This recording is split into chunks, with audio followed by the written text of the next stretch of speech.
Mr. President, we would do well to remember that telecoms were created by private individuals like Bell and Marconi.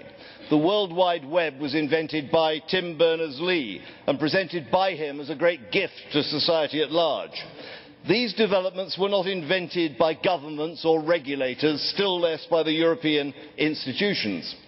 Given that the Internet is global, there is a clear need for a degree of mutual recognition and regulatory convergence, but there is no need for massive regulatory interference from Brussels. At a time when our Liberal colleague Sir Graham Watson is proposing an EU propaganda programme funded by taxpayers' money, there are credible fears that EU control of the Internet will lead to control of content, if not downright censorship. Even the British and German governments have recognised the dangers inherent in this excessively complex proposal and have called for a much simpler and more streamlined approach. They are right to do so.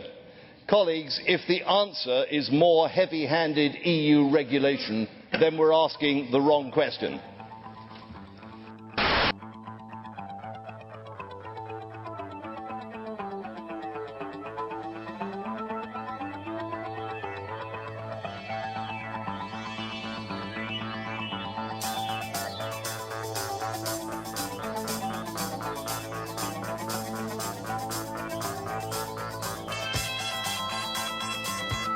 Salut à tous et bienvenue pour ce 59e numéro des infos dont on parle peu.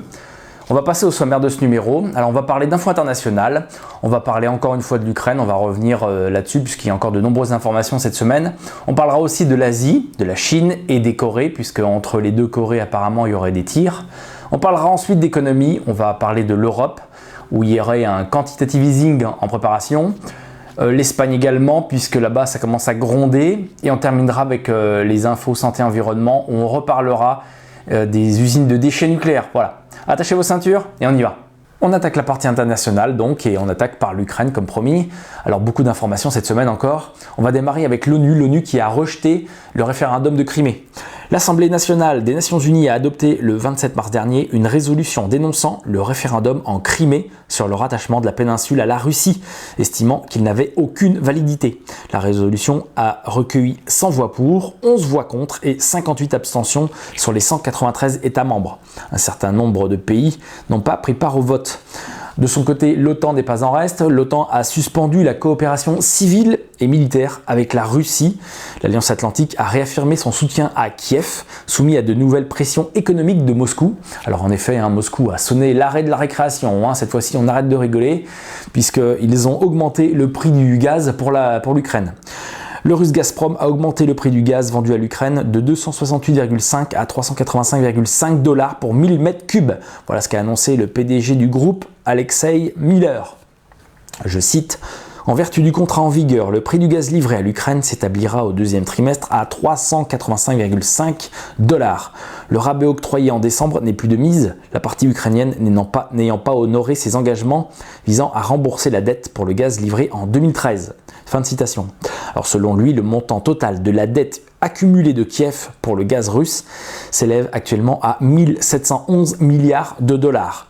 Dans le même temps, le prix du transit du gaz à travers le territoire ukrainien augmentera de 10%, conformément aux dispositions du contrat conclu en 2009. Voilà, donc ça va encore creuser la dette pour l'Ukraine qui est déjà bien mal en point. Mais bon, vous inquiétez pas, nous, on écope derrière.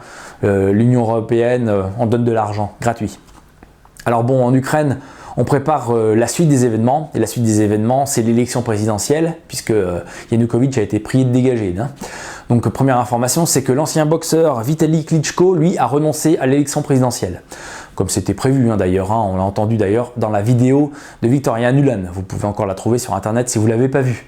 Donc les candidats à l'élection présidentielle sont pour le moment, alors Yulia Tymoshenko, tout le monde la connaît, Piotr Poroshenko, considéré comme le sponsor numéro 1 de l'Euromaïdan, l'ancien vice-premier ministre Sergei Tigibko, l'ex-gouverneur de Kharkov Mikhail Dobkin, le député régional Oleg Tsarev et enfin Olga Bogomolets, la coordinatrice des services médicaux sur le Maïdan. Elle aussi, on en a entendu parler un petit peu quand même.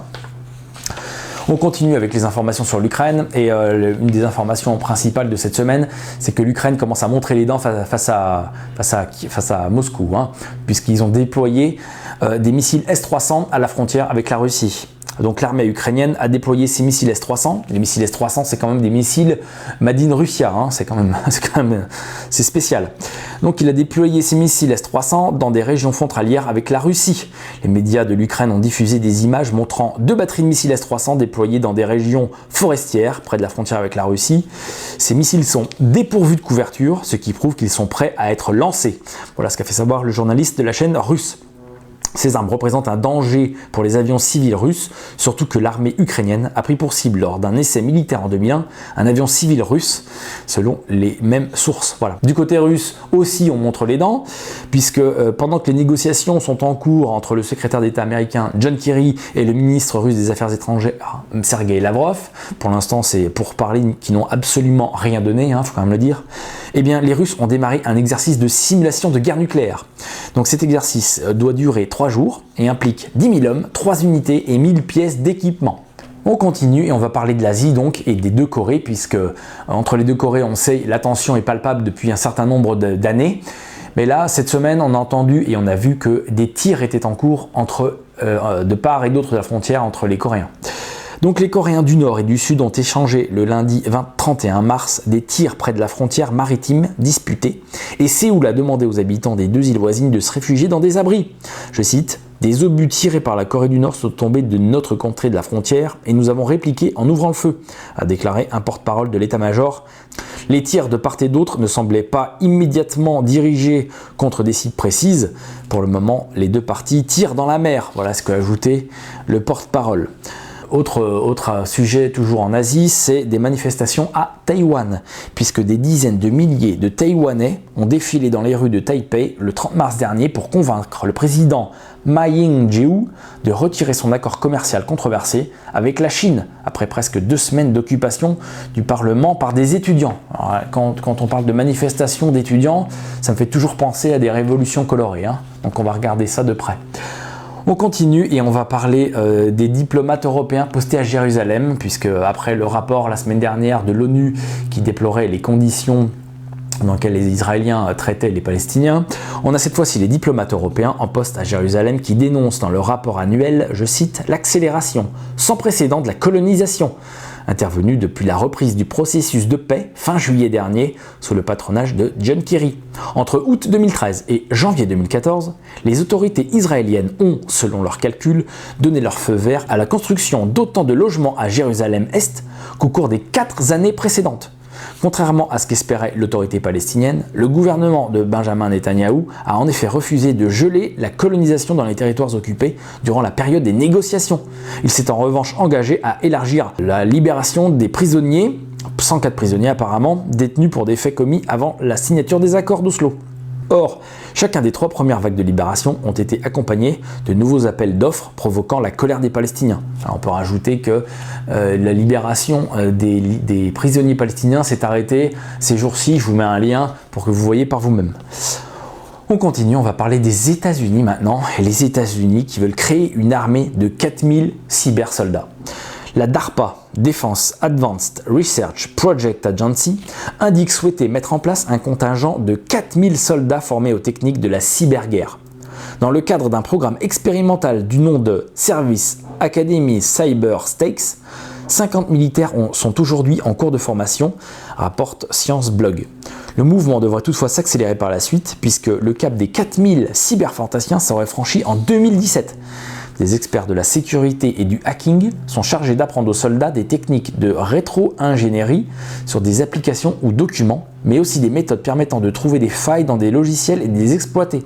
Les cybermilitaires devront également être en mesure de connaître le modus operandi des ennemis en termes de piratage informatique, afin de mieux contrer leurs attaques. Enfin, la cryptographie sera au programme de ces soldats d'un nouveau genre. Ces cybersoldats pourraient être engagés en soutien dans des conflits traditionnels, mais probablement aussi dans des guerres électroniques à venir, qui risquent fort de se montrer aussi courtes que discrètes, sans toutefois rien perdre de leur potentiel destructeur.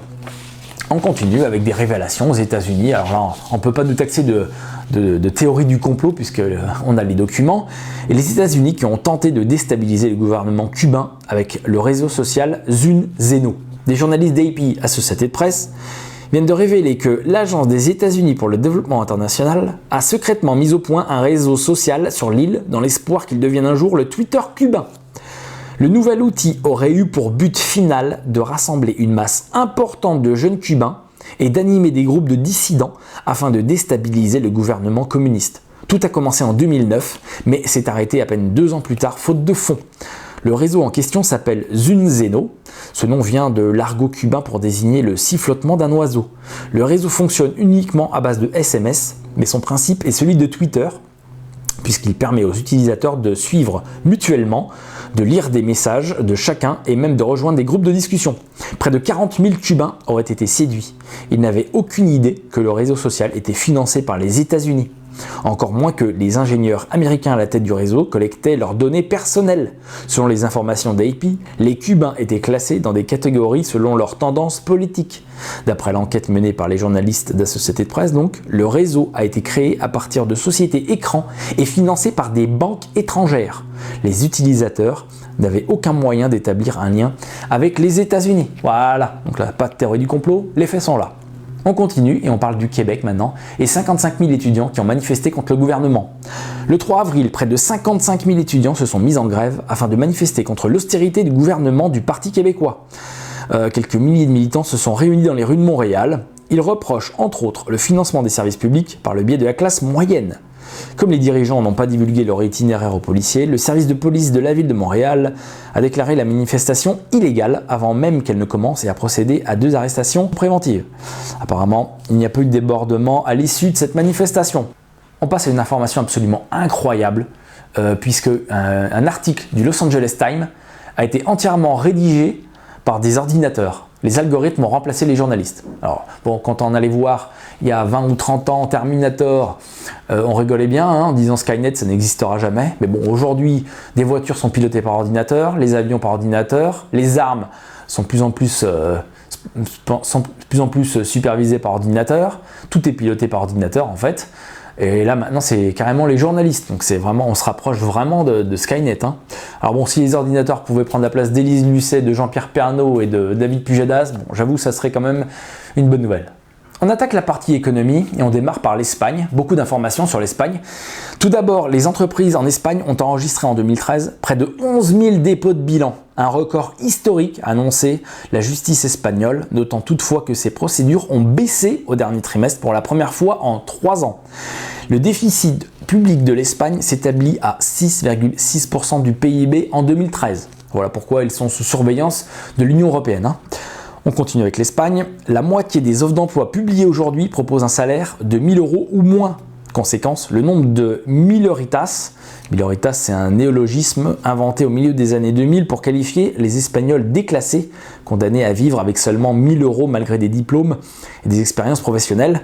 Eh bien, ce nombre de miloritas explose. Ils sont 17,7 millions de pauvres en Espagne actuellement. Alors bon, on va montrer du doigt l'Espagne, d'accord, mais en France, on a notre Pascal Lamy, vous savez, l'ancien de l'OMC, un grand mondialiste, bien connu, et socialiste, il faut quand même le dire, qui a sorti son livre, qui fait le tour des plateaux télé et des plateaux radio et de la presse, donc on en mange toute la journée. Eh bien, Pascal Lamy a déclaré, je cite, « Je sais que je ne suis pas en harmonie avec une bonne partie de mes camarades socialistes, mais je pense qu'à ce niveau de chômage, il faut aller vers davantage de flexibilité et vers des boulots qui ne sont pas forcément payés au SMIC. » On continue avec l'Espagne.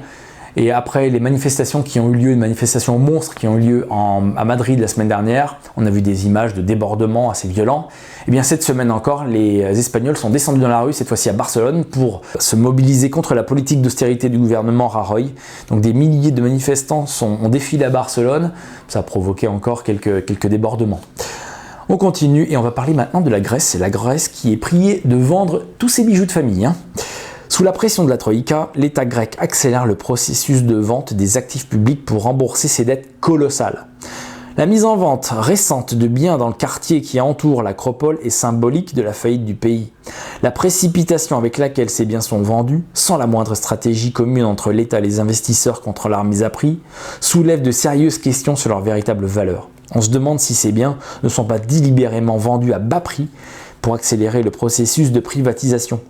Des bâtiments de Plaka, le centre historique d'Athènes, qui ont été confiés au TAIPED, soulèvent d'autres questions, la plus importante étant de savoir si le gouvernement n'est pas en train de vendre la capitale nationale et historique du pays à découvert et pour servir des intérêts bien précis.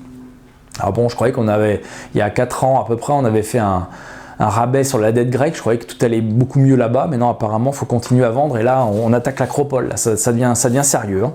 On parle de l'Union européenne maintenant, et on démarre avec les Européens qui se sont accordés sur l'union bancaire. À l'issue d'une longue négociation nocturne, les représentants du Parlement et du Conseil européen se sont entendus dans la nuit du 19 au 20 mars sur un dispositif inédit de gestion des faillites bancaires. D'après Michel Barnier, le commissaire en charge des services financiers et cheville ouvrière du projet, le dispositif tel qu'amendé par les eurodéputés sera, je cite, plus simple, plus efficace et plus crédible. Monsieur Moscovici, avant d'être débarqué du gouvernement, avait déclaré « Ce que nous sommes en train de faire, c'est très important, c'est faire en sorte qu'on puisse pas avoir la reproduction de la crise financière de 2008, que ceux qui seraient responsables des faillites soient ceux qui paient, et qu'il y ait une forme de solidarité européenne. » Alors quel est le principe de cette union bancaire? Un fonds de résolution sera mis en place et mobilisable pour sauver ou démanteler un établissement aux abois. Financé par l'ensemble des banques européennes, il interviendra aux côtés des États concernés par la faillite d'une banque.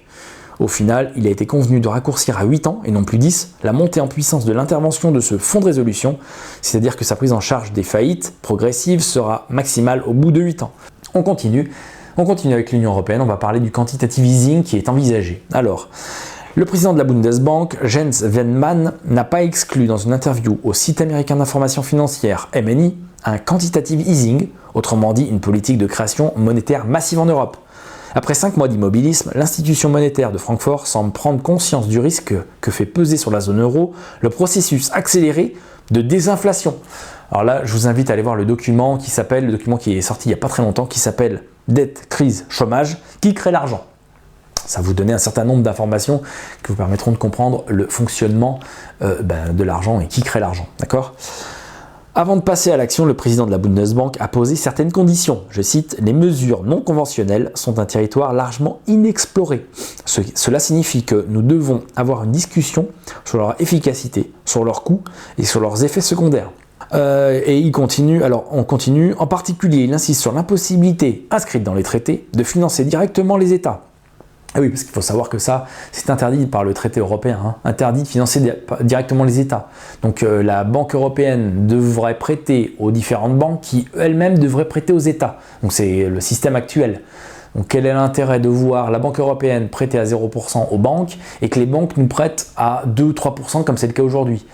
Donc c'est le quantitative easing sous cette forme n'apportera à mon avis pas grand chose. On continue, on parle de la Cour de justice de l'Union européenne qui a confirmé jeudi dernier l'interdiction faite à Paris d'accorder une garantie illimitée de l'État à la Poste en assimilant cette garantie à une aide d'État illicite. Donc ça vient là encore contre les lois européennes.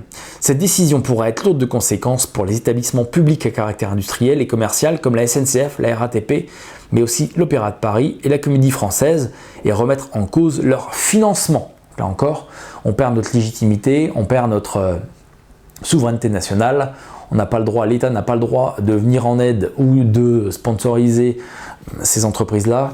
Voilà. Donc là, ça rejoint aussi l'histoire qu'il y a eu il n'y a pas très longtemps. Je vous en avais parlé, il me semble, de la SNCM qui a été priée de rembourser tout ce que l'État lui avait prêté, soit environ 400 millions d'euros. 400 millions d'euros, mais bon, la SNCM, en grosse difficulté, n'est pas capable de rembourser. Et aujourd'hui, donc, elle est presque en faillite. Voilà. On continue et on parle de subventions illicites. Alors par contre, la subvention de l'État au Grand Orient de France, là, personne n'a rien dit. Hein. Alors, le Grand Orient de France a bénéficié de près de 1 million de subventions publiques pour son musée de la franc-maçonnerie.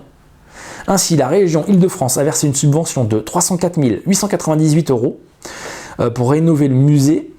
La ville de Paris, quant à elle, a subventionné la loge maçonnique à hauteur de 300 000 euros.